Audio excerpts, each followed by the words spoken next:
السلام علیکم مائی YouTube family. السلام علیکم، میرا نام نہال ہے. میں آپ سے ایک حالیہ واقعہ شیئر کرنا چاہتی ہوں جو ہمارے ساتھ پیش آیا. ہم بدقسمتی سے اسلام آباد کی ایک شادی میں شرکت کے لیے گئے تھے. چونکہ مہمان بہت زیادہ تھے اور جگہ کم تھی، اس لیے ہم نے شادی والے گھر میں رکنے کی بجائے ایک ہوٹل میں 5 دن کے لیے قیام کیا. وہ ہوٹل بظاہر 5 اسٹار تھا اور لگژری تھا، لیکن بعد میں ہمیں معلوم ہوا کہ وہ ہانٹڈ یعنی آسیب زدہ بھی ہے. میں اب اپنی کہانی کی طرف آتی ہوں. پہلے دن ہم رات کے وقت ہوٹل پہنچے.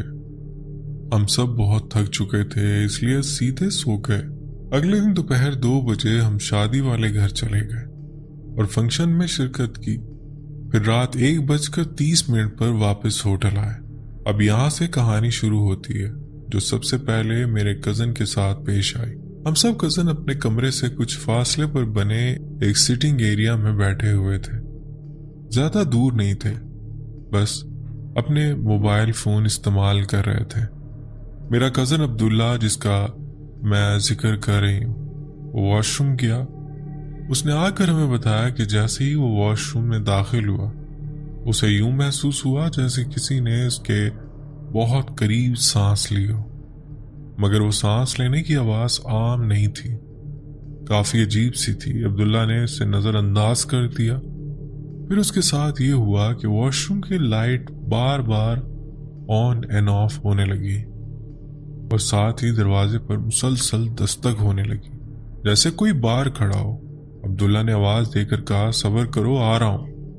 تو دستک رک گئی. اسے لگا شاید کوئی باہر انتظار کر رہا ہوگا، لیکن جب وہ باہر آیا تو وہاں کوئی نہیں تھا.